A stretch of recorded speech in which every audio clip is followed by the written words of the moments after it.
اعوذ باللہ من الشیطان الرجیم بسم اللہ الرحمن الرحیم۔ اللہ پاک نے قرآن مجید کے اندر ارشاد فرمایا لقد رضی اللہ عن المؤمنین اذ یبایعونک تحت الشجرۃ، البتہ تحقیق رب ان سے راضی ہو گیا۔ لقد رضی اللہ عن المؤمنین، اللہ عز و جل ان مومنوں سے راضی ہوا،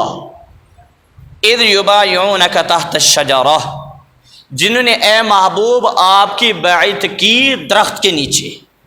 اب اللہ پاک نے جس درخت کے نیچے صحابہ کرام علیہم الرضوان نے بیٹھ کر میرے کریم آقا علیہ الصلوۃ والسلام کے دست اقدس پر جان نثار کرنے کی بیعت کی تھی نا، کہ حضور علیہ الصلوۃ والسلام کے نام پر اور جیسے میرے آقا علیہ الصلوۃ والسلام فرمائیں گے اس کے مطابق ہم اپنی جانوں کا نذرانہ پیش کریں گے، یہ بیعت ہوئی تھی، ایک درخت کے نیچے ہوئی تھی۔ اور رب العالمین نے اس درخت کا ذکر بھی قرآن مجید کے اندر فرمایا، لقد رضی اللہ عن المؤمنین اذ یبایعونک تحت الشجرۃ، کہ اللہ پاک ان مومنوں سے راضی ہو گیا اے محبوب جن مومنوں نے آپ کی بیعت کی ہے درخت کے نیچے۔ اصل میں یہ بیعت کس چیز کی تھی اور اس کی ضرورت کیوں پیش آئی؟ اور میرے آقا علیہ الصلوۃ والسلام نے حضور نبی مکرم شفیع معظم صلی اللہ تعالیٰ علیہ وسلم نے اپنے صحابہ سے یہ بیعت لی کیوں، اس کی وجہ کیا تھی؟ اس کی وجہ یہ تھی کہ کریم آقا علیہ الصلوۃ والسلام ایک دفعہ مدینہ سے مکہ کی طرف چلے، مکہ کی طرف، اور حضور علیہ الصلوۃ والسلام کے ساتھ صحابہ کرام علیہم رضوان بھی تھے، اور حضور علیہ الصلوۃ والسلام نے مدینہ سے مکہ اس لیے سفر کیا کہ جا کر ہم عمرہ کرتے ہیں۔ کیا کرتے ہیں ہم؟ نہ جنگ کی تیاری ہے، نہ جنگ کا مقصد ہے، نہ جنگ لڑنی ہے، نہ جنگ کی غرض و غایت ہے، فقط مقصد اتنا تھا مدینہ سے مکہ کے سفر کا کہ ہم کیا کریں گے، مکہ میں جا کر اللہ کے گھر کا طواف کریں گے، آب زمزم نوش کریں گے، اور مکہ المکرمہ جا کر بیت اللہ شریف کے اندر نوافل ادا کریں گے اور اللہ کی عبادت کریں گے، یہ مقصد تھا۔ لیکن میرے آقا علیہ الصلوۃ والسلام کا قافلہ جب مقام حدیبیہ کے اندر پہنچا نا، تو حضور علیہ الصلوۃ والسلام کو یہ اطلاع دی گئی کہ آقا مکہ کے لوگ کفار مکہ وہ جنگ کی تیاری شروع کر دی، انہیں پتہ چلا ہے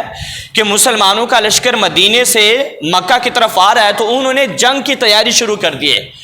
آقا علیہ الصلوۃ والسلام کو جب یہ پتہ چلا تو میرے آقا نے نا سیدنا عثمان غنی رضی اللہ تعالی عنہ کو بھیجا کہ آپ جاؤ اور انہیں جا کر یہ کہو کہ ہم جنگ کرنے کے لیے نہیں آ رہے، ہم تلواریں لے کر نہیں آ رہے، ہم تمہارے ساتھ خون ریزی کے لیے نہیں آ رہے، ہم تمہیں لوٹنے کے لیے یا تمہیں قتل کرنے کے لیے نہیں آ رہے، ہمارا مقصد اللہ کے گھر کا طواف کرنا ہے، ہمارا مقصد عمرہ کرنا ہے، ہمارا مقصد آب زمزم کو نوش کرنا ہے، ہمارا مقصد اللہ کی عبادت کرنا ہے، اللہ کے گھر کی زیارت کرنا ہے، یہ انہیں جا کر بتاؤ۔ سیدنا عثمان غنی کی میرے آقا نے ڈیوٹی لگائی۔ سیدنا عثمان غنی رضی اللہ تعالی عنہ حضور علیہ الصلوۃ والسلام کا پیغام لے کر کفار مکہ کی طرف چلے۔ جب مکہ کے اندر سیدنا عثمان غنی پہنچے اور میرے آقا علیہ الصلوۃ والسلام مقام حدیبیہ کے اندر ہی بھی قیام فرمایا حضور نے،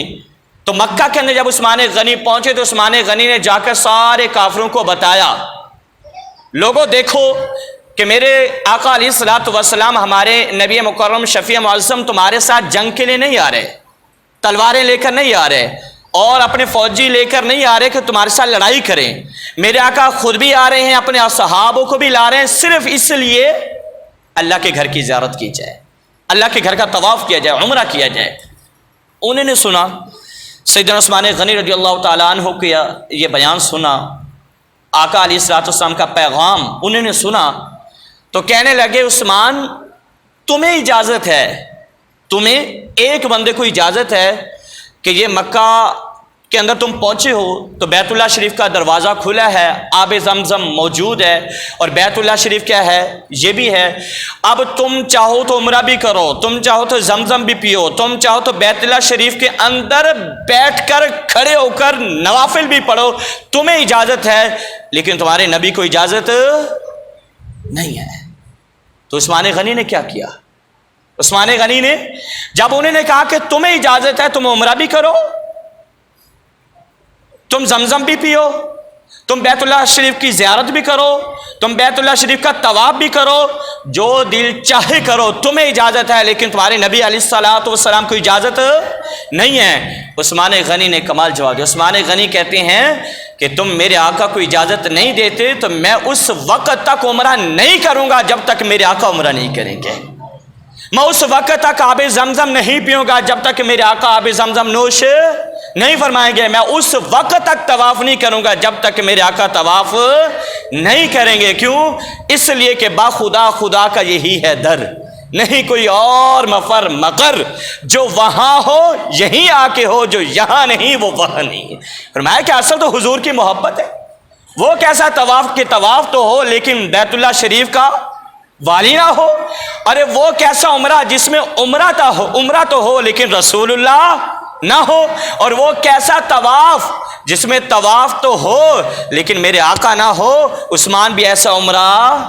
نہیں کرے گا، آقا پہلے عمرہ کریں گے تو عثمان پھر،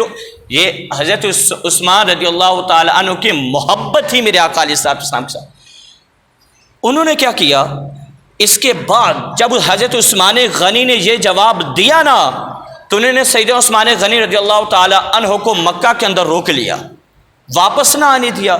جب واپس سیدنا عثمان غنی نہ آئے تو یہ خبر پھیل گئی کہ عثمان غنی رضی اللہ تعالی عنہ کو کفار مکہ نے شہید کر دیا۔ میرے آقا علیہ الصلوۃ والسلام کو جب یہ خبر ملی تو حضور علیہ الصلوۃ والسلام نے اپنے اصحاب کو بلوایا، ساروں کو بلوایا اور بلا کر بیعت لی، میرے صحابہ میرے ہاتھ کے اوپر بیعت کرو کہ ہم یہاں سے اس وقت تک واپس نہیں جائیں گے جب تک عثمان کے ایک ایک قطرے کا، خون کے قطرے کا حساب نہ لے لیں۔ تو سارے صحابہ نے اس وقت اپنی جان فدا اور اثار اور قربان کرنے کی بیعت میرے آقا علیہ السلام کے دست اقدس پر کی۔ اور جب بیعت ہوگی نا تو عثمان نہیں تھے، سیدنا عثمان غنی رضی اللہ تعالی عنہ آپ نہیں تھے، تو میرے آقا نے کیا کیا؟ میرے آقا نے ایک اپنا ہاتھ لیا اور فرمایا ہذہ ید عثمان، ایک اپنا ہاتھ، دوسرا بھی میرے آقا کا ہاتھ۔ تو بیعت کس طریقے سے ہوتی ہے بھی؟ ہاتھوں میں ہاتھ دے کر، ایسے ہاتھوں میں ہاتھ دے کر وعدہ کرنا کہ جو آپ کہو گے میں وہی کروں گا، جس سے روکو گے اس سے رک جاؤں گا، جس کا کہو گے وہ کروں گا، اس کو بیعت کہتے ہیں۔ اور پیران عظام کی بھی بیعت ہوتی ہے نا، تو پیران عظام وعدہ لیتے ہیں، حلف لیتے ہیں کہ تم یہ کام کرو گے، تم یہ کام کرو گے، تم یہ کام کرو گے، اور تم یہ نہیں کرو گے، یہ نہیں کرو گے، یہ نہیں کرو گے۔ تو ہاتھوں میں ہاتھ ڈال کر کیا ہوتی ہے بیعت۔ عثمان غنی رضی اللہ تعالیٰ نہیں تھے تو حضور علیہ السلام نے اپنا ایک ہاتھ لیا، فرمایا ہذہ ید عثمان، فرمایا کہ یہ عثمان کا ہاتھ ہے، پھر اپنا دوسرا ہاتھ اس ہاتھ میں دیا، فرمایا کہ یہ میں نے بیعت کی عثمان کی طرف سے، اور یہ رسول اللہ کا ہاتھ کس کا ہاتھ ہے؟ سے عثمان غنی رضی اللہ تعالیٰ۔ یہ بیعت تھی جس کو بیعت رضوان بھی کہا جاتا تھا، بیعت رضوان، مقام حجہ پر